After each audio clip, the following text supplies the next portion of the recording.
আসসালামু আলাইকুম। ডিডেলফিশ ইউটেরাস এবং ডিডেলফিশ ইউটেরাস কেন হয় আজকে আপনাদের সামনে এ বিষয়ে আলোচনা করব এবং চিকিৎসা বিজ্ঞানের আলোকে আলোচনা করব এবং এটি কেন হয় এবং কি কারণে হয় এবং ডিডেলফিশ ইউটেরাস হলে কি গর্ভধারণ করতে পারে, আজকে আপনাদের সামনে এই বিষয়ে আলোচনা করব। তাই ভিডিওটি না টেনে শেষ পর্যন্ত দেখুন, ইনশাল্লাহ অনেক উপকৃত হবেন। ডিডেলফিশ ইউটেরাস এটি হলো এক ধরনের জন্মগত ত্রুটি যাকে কনজেনিটাল অ্যানোমালি বলা হয়, যেখানে একজন নারীর দুটি আলাদা আলাদা জরায়ু বা ইউটেরাস এবং কখনো দুইটি সার্ভিক্স তৈরি হয়।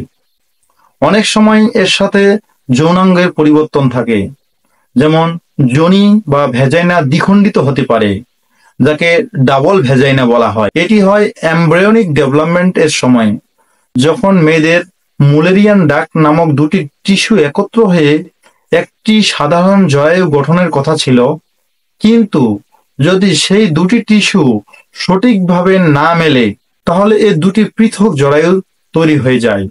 সহজ ভাষায় যদি বলি, ডিডেলফিশ ইউটেরাস আসলে কি?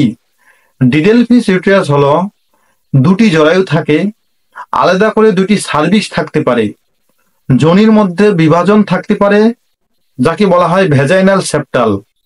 এখন আসুন জেনে নিই এটি কেন হয়। চিকিৎসা বিজ্ঞানের দৃষ্টিকোণ থেকে কিছু জেনেটিক কারণে জন্মের আগে ভ্রূণের বিকাশের সময় মুলেরিয়ান ডাক্ট যদি সম্পূর্ণভাবে যুক্ত না হয়, কিছু নির্দিষ্ট কারণ রয়েছে। গবেষণায় ধারণা করা যায় জেনেটিক মিউটেশন, এনভায়রনমেন্টাল ফ্যাক্টরস, মাতৃগর্ভে থাকাকালীন ভ্রূণের উপর কোনো ক্ষতিকর ও রাসায়নিকের প্রভাব কিছুটা দায়ী হতে পারে।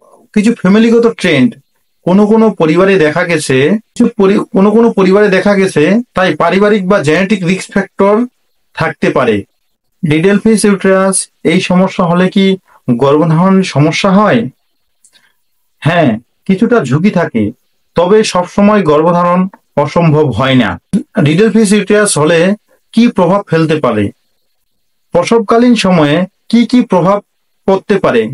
দুটি ছোট জরায়ুর কারণে গর্ভধারণ হলে বাচ্চা পর্যাপ্ত জায়গা পায় না, তাই প্রিম্যাচিউর ডেলিভারি বা মিসক্যারেজও হতে পারে। অনেক মেয়ে এক বা দুই জরায়ু যে কোনো একটিতে স্বাভাবিকভাবে গর্ভধারণ করতে পারেন, তবে ঝুঁকি কিছুটা বেশি থাকে। অস্বাভাবিক প্রসবপথ হওয়ার কারণে দুটি সার্ভিক্স বা বিভক্ত যোনির কারণে নর্মাল ডেলিভারি হতে সমস্যার সৃষ্টি হয়, ফলে সিজারিয়ান অপারেশন লাগতে পারে। গর্ভকালীন জটিলতার উপর প্রভাব পড়ে।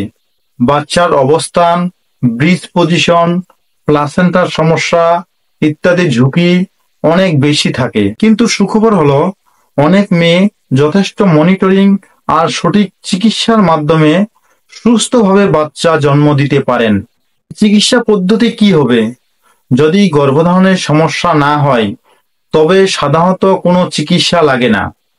বিশেষ কিছু ক্ষেত্রে, যেমন ভ্যাজাইনাল সেপ্টাল থাকলে, ছোটখাটো ক্ষেত্রে অপারেশনের সিদ্ধান্ত গ্রহণ করা যেতে পারে। উচ্চ ঝুঁকির গর্ভাবস্থা হিসাবে অবশ্যই নিয়মিত আল্ট্রাসোনোগ্রাফি ও ফলো আপে থাকতে হবে। এই ছিল আজকের ভিডিও। দুটি জরায়ু থাকা মানে জীবন থেমে থাকা নয়। চিকিৎসা বিজ্ঞানের অগ্রগতিতে আজ ডিডেলফিশ জরায়ু থাকা মায়েদের সুস্থ ও আনন্দময় মাতৃত্ব উপভোগ করতে পারেন। সুস্থ থাকুন, সচেতন থাকুন। আরো জানার জন্য যদি ভিডিওটি ইউটিউব থেকে দেখে থাকেন তাহলে চ্যানেলটিকে সাবস্ক্রাইব করেন। যদি ফেসবুক পেজ থেকে দেখে থাকেন তাহলে চ্যানেলটিকে লাইক ও ফলো দিতে ভুলবেন না। আল্লাহ হাফেজ।